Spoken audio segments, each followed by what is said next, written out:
हिंदी के एक नए एपिसोड में आपका स्वागत है। और इस वीडियो में हम पहले बात करने वाले हैं ब्राजील से आई एक बड़ी रिपोर्ट के बारे में। आपको याद होगा, हाल ही में हमने कहा था कि भारत और ब्राजील के बीच में लाइट कॉम्बैट एयरक्राफ्ट तेजस और दूसरे जो डिफेंस प्रोक्योरमेंट है, इनको लेकर कुछ बहुत बड़ा होने वाला है। और अब इसको लेकर के कुछ ब्राजीलियन मीडिया ने कंफर्मेशन दे दी है। अब अगर हम ब्राजीलियन मीडिया के हवाले से बात करें तो ब्राजीलियन मीडिया ने यह कंफर्म कर दिया है कि भारत का एक डेलीगेशन दिसंबर के महीने में ब्राजील के दौरे पर होगा। और इस दौरान महत्वपूर्ण विषयों पर जो चर्चा है भारत और ब्राजील के बीच में, वो करी जाएगी। अब अगर हम ब्राजीलियन मीडिया की बात माने तो ब्राजीलियन मीडिया ने ये कहा है कि भारत का एक दल दिसंबर में ब्राजील का दौरा करेगा और बिलियंस ऑफ डॉलर के जो पोटेंशियल डिफेंस कॉन्ट्रैक्ट है, इनको लेकर जो चर्चा है, जो डिस्कशन है, वो होने वाला है। अब ये डिस्कशन सबसे महत्वपूर्ण इसलिए है क्योंकि ब्राजीलियन मीडिया ने सबसे पहला नाम जिस प्लेटफॉर्म का लिया है वो है लाइट कॉम्बैट एयरक्राफ्ट तेजस। जी हाँ, भारत और ब्राजील के बीच में तेजस को लेकर के C-390 मिलेनियम को लेकर के, Akash next generation surface to air missile system को लेकर के, अनमैन्ड व्हीकल को लेकर के, स्कॉर्पियन क्लास सबमरीन मेंटेनेंस को लेकर के, आर्टिलरी और साइबर सिक्योरिटी जो अफेयर्स है, इनको लेकर बातचीत होगी।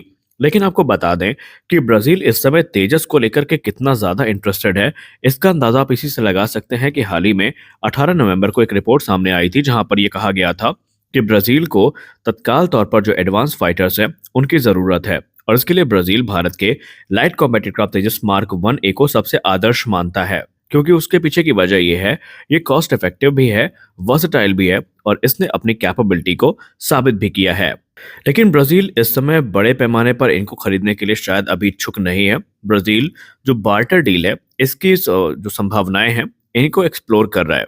बार्टर डील में बेसिकली ब्राजील ये चाहता है कि भारतीय वायुसेना की जो रिक्वायरमेंट है MTA के अंतर्गत, यानी कि मीडियम ट्रांसपोर्ट एयरक्राफ्ट की जो रिक्वायरमेंट है, जहां पर भारत को 60 से 80 की संख्या में जो एयरक्राफ्ट है उनकी जरूरत है, तो वो एयरक्राफ्ट भारत ब्राजील से खरीदे और इसके बदले में ब्राजील भारत से जो बड़ी संख्या में लाइट कॉम्बैट एयरक्राफ्ट तेजस है, इनकी डील को सिक्योर करेगा या फाइनलाइज करेगा।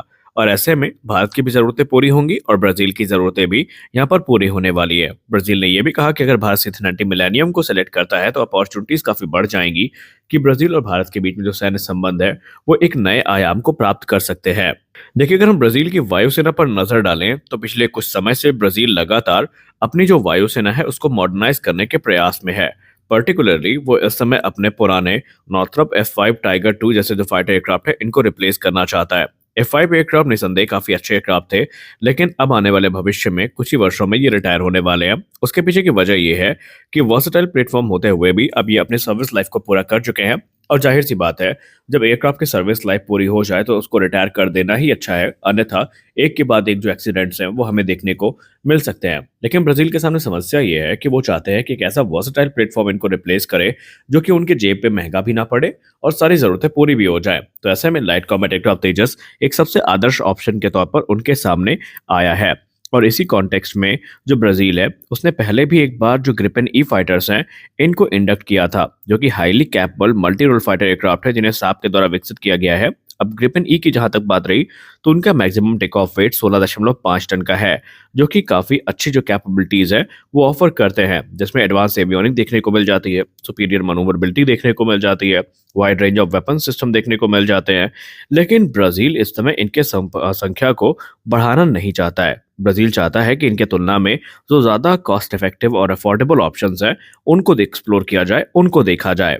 और उसके बाद ब्राजील की तलाश शुरू होती है और एक लंबे इंस्पेक्शन के बाद, ब्राजीलियन डेलीगेशन के भारत आने के बाद, वो ये पाते हैं कि लाइट कॉम्बैट एयरक्राफ्ट तेजस उनकी मौजूदा सारी रिक्वायरमेंट पे खरा उतरता है और वो उनके लिए एक आदर्श एयरक्राफ्ट बन सकता है।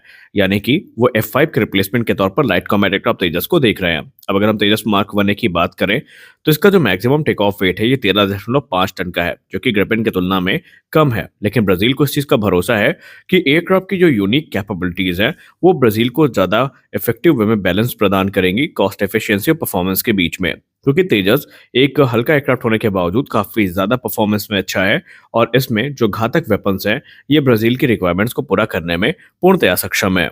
रही बात तेजस की, तो तेजस मार्क 1A एक 4+ जनरेशन का एयरक्राफ्ट है जो कि एडवांस एवियोनिक के साथ में आता है और इसके लिए जो आने वाले भविष्य में अपग्रेड्स हैं वो चरणबद्ध तरीके से इसको मिलते रहेंगे, जहां पर इसमें इंडिजिनस जो रेडार सिस्टम है वो भी देखने को मिलेगा, जो कि उत्तम मार्क 1 होने वाला है।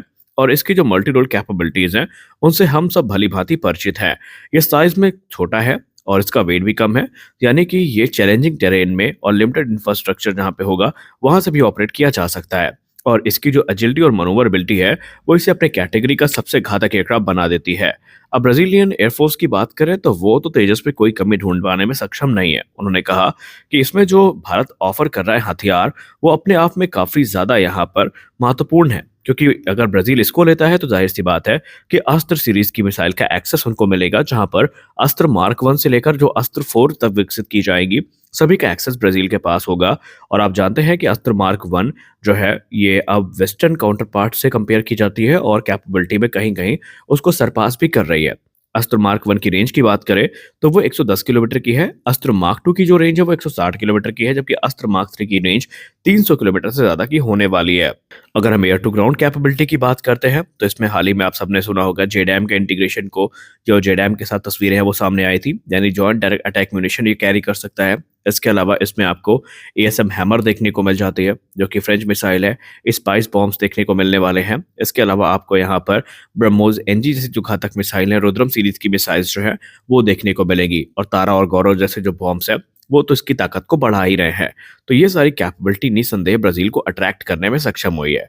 लेकिन ब्राजील ये चाहता है कि ये सारी चीजें हो तो, लेकिन ये एक बार्टर डील में हो, जहां पर भारत भी ब्राजील से जो C-390 मिलेनियम है इसको खरीदे, और उसके बाद जो बार्टर अरेंजमेंट है वो की जाए, ताकि ब्राजील भी तेजस मार्क 1 को एक अच्छी संख्या में खरीद सके और दोनों देशों की जो जरूरतें हैं ये पूरी हो सकें।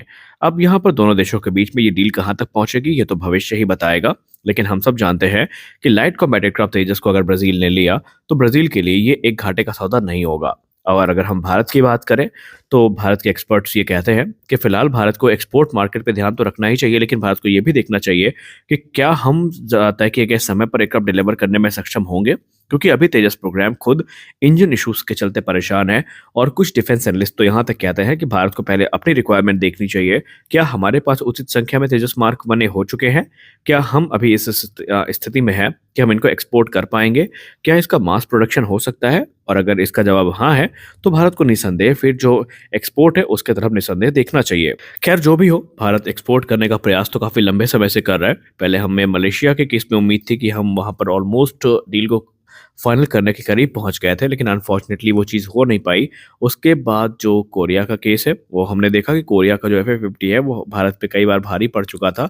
लेकिन अब यहाँ पर उम्मीद जगी है कि तेजस को बहुत जल्दी जो पहला एक्सपोर्ट कस्टमर है वो मिल सकता है, और अगर ऐसा हुआ तो एक लंबा सूखा जो है एक्सपोर्ट ऑर्डर्स का ये यहाँ पर खत्म हो सकता है। तो आज के इस वीडियो में बस इतना ही।